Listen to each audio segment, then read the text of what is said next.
महंगे पेट्रोल और डीजल का विरोध करने के लिए दिल्ली में कांग्रेस के नेता और कार्यकर्ताओं की भीड़ मुख्यमंत्री के घर के सामने जमा हो गई। आमतौर पर राजनीतिक विरोध और प्रदर्शनों को मुख्यमंत्री के घर से 500 मीटर दूर रोक दिया जाता है, लेकिन पहली बार प्रदर्शनकारी बिल्कुल मुख्यमंत्री के घर के गेट के सामने जमा हो गए, जिन्हें संभालना पुलिस के लिए मुसीबत बन गया। मुख्यमंत्री के गेट के सामने पहुंचकर कांग्रेस कार्यकर्ता सड़क पर बैठ गए। तब जाकर पुलिस ने सख्ती बरतनी शुरू की और एक एक कार्यकर्ता को उठाकर ले जाना शुरू किया। चार पुलिस वाले मिलकर एक एक कार्यकर्ता को उठाकर दूर ले जाने लगे। आप देख सकते हैं कि एक और कार्यकर्ता को किस तरह से टांग करके दूर ले जाया जा रहा है, क्योंकि यहाँ प्रदर्शन की अनुमति नहीं होती है। खूब धक्का मुक्की हुई और हर तरफ अफरा तफरी का माहौल बन गया। मुख्यमंत्री को ये लोग बाहर नहीं बुला रहे और हम लोगों को मार रहे हैं। आप देखो, गेट के बिल्कुल सामने महिला कार्यकर्ताओं की फौज जमा हो गई, जिन्हें हटाने के लिए महिला पुलिस को बुलाना पड़ा। धीरे धीरे भीड़ छटनी शुरू हुई। कांग्रेस ने इस प्रदर्शन की पहले से कोई सूचना पुलिस या सरकार को नहीं दी थी, इसलिए सुरक्षा के इंतजाम किसी बड़े प्रदर्शन से निपटने लायक नहीं थे, जिसका फायदा उठाकर प्रदर्शनकारी दंदनाते हुए मुख्यमंत्री के घर तक पहुंच गए। कांग्रेस की मांग है कि पेट्रोल डीजल पर वैट घटाकर दिल्ली सरकार आम लोगों को राहत दे, जिसके लिए बैनर और कांग्रेस पार्टी के झंडे लेकर अचानक प्रदर्शनकारी मुख्यमंत्री के घर की तरफ बढ़ते दिखे। थोड़ी ही देर में प्रदर्शनकारियों की संख्या बढ़ गई और नारेबाजी तेज हो गई। पुलिस ने फौरन बैरिकेडिंग कर उन्हें रोकने की कोशिश की। इस वक्त सिविल लाइन में हम लोग मौजूद हैं।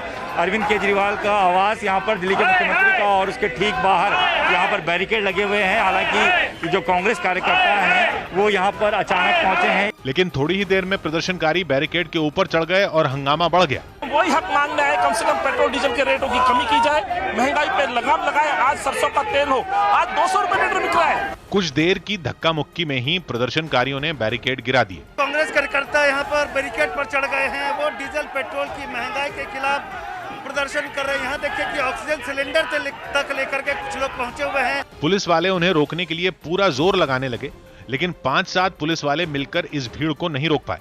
थोड़ी ही देर में कुछ महिलाएं और कुछ पुरुष दौड़ते हुए सीएम आवास की तरफ पहुंचने की कोशिश करते दिखे। पुलिस वाले पीछे पीछे और प्रदर्शनकारी आगे आगे। जब बात बनती नहीं दिखी तो पुलिस वालों ने बाकी प्रदर्शनकारियों को रोकने के लिए एक ह्यूमन चेन बना ली। पूरा रास्ता घेरने की कोशिश की, लेकिन ये तरकीब भी काम नहीं आई। बड़ी संख्या में दूसरी तरफ से महिला कार्यकर्ता भी पहुंच गई। किसी के पास पेट्रोल पंप की पेट्रोल भरने वाली मशीन का कटआउट, किसी के पास तख्तियां, तो एक महिला की तो पूरी कार पर ही नारों वाला कटआउट दिखा। पेट्रोल के प्राइसेस बढ़ रहे हैं, लेकिन इस सरकार को बिल्कुल कोई चिंता नहीं है। रोटी रोजी नहीं है, उसके बावजूद इतनी महंगाई कर रहे हैं। धीरे धीरे बड़ी संख्या में प्रदर्शनकारी सीएम आवास की तरफ जमा होने लगे, जिसके बाद पुलिस वालों का ध्यान भी मुख्यमंत्री के घर की सुरक्षा में लग गया।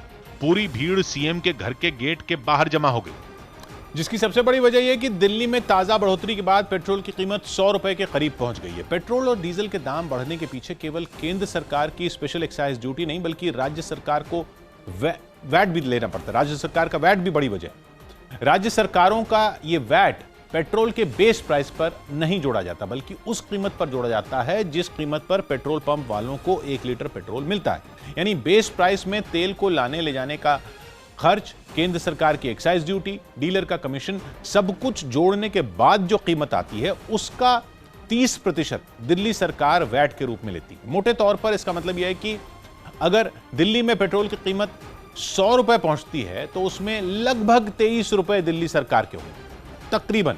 इसी तरह मध्य प्रदेश में वैट की दर 33% है। इसके अलावा 4.5 रुपए एडिशनल वैट भी है। मतलब अगर मध्य प्रदेश में पेट्रोल 100 रुपए का होता है तो उसमें तकरीबन 24 रुपए राज्य सरकार के पास वैट के रूप में, जबकि गुजरात में पेट्रोल पर वैट केवल 17%।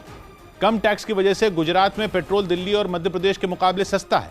वहां अगर पेट्रोल की कीमत 100 रुपए पहुंचती है तो 1 लीटर पेट्रोल में अंदाजन 14 रुपए राज्य सरकार के पास जाएंगे। और सबसे ज्यादा वैट राजस्थान में है। राजस्थान सरकार पेट्रोल पर 36% वैट लेती, जिसका मतलब है कि पेट्रोल की कीमत अगर 100 रुपए पहुंच चुकी है तो 100 रुपए में अंदाजन 26 रुपए राजस्थान सरकार के पास जाते हैं। और इसी तरह उत्तर प्रदेश के पेट्रोल पर वैट करीब 26%, जहां समाजवादी पार्टी राज्य सरकार को घेरने की कोशिश करती दिखी। कानपुर में समाजवादी पार्टी ने बढ़ती महंगाई के लिए केंद्र के साथ राज्य सरकार को भी जिम्मेदार ठहराया और इस मुद्दे पर अपना विरोध जताने के लिए वो सड़क पर उतर आए। उन्होंने कुछ मोटरसाइकिलों और गैस सिलेंडरों को मालाएं पहनाकर उन्हें सड़क पर रखकर प्रदर्शन किया। इसके साथ ही प्रदर्शनकारियों ने वहां खूब नारे भी लगाए। पेट्रोलियम गैस सिलेंडर दाम वापस लो, वापस लो, वापस लो। वहीं पार्टी के झंडे और कई पोस्टरों के साथ प्रदर्शन कर रहे कार्यकर्ताओं ने सरकार से बढ़ती महंगाई पर लगाम लगाने की मांग की। 100 रुपए पेट्रोल हो गया, 90 रुपए डीजल हो गया, किसान भी मरा जा रहा है, सब्जियां हर चीज के दाम बढ़े हुए हैं। खबर है कि समाजवादी पार्टी इस मुद्दे पर आने वाले दिनों में प्रदर्शन और तेज करने की तैयारी में है। सौभाग्य की बात यह कि मुंबई और चेन्नई में पेट्रोल के दाम 100 रुपए के पार जा चुके हैं और 15-16 पैसे भी दाम बढ़े तो दिल्ली और कोलकाता में भी पेट्रोल का शतक पूरा हो जाएगा, जिसके लिए कांग्रेस अब तक केंद्र सरकार को जिम्मेदार ठहरा रही थी और अब उसने दिल्ली सरकार को भी घेरना शुरू कर दिया, जिसे सिर्फ राजनीति ही माना जा रहा है, क्योंकि कांग्रेस जिन राज्यों में सत्ता में है वहां डीजल पेट्रोल पर वैट की दर दिल्ली से ज्यादा है और कांग्रेस वहां चुप्पी साधे हुए।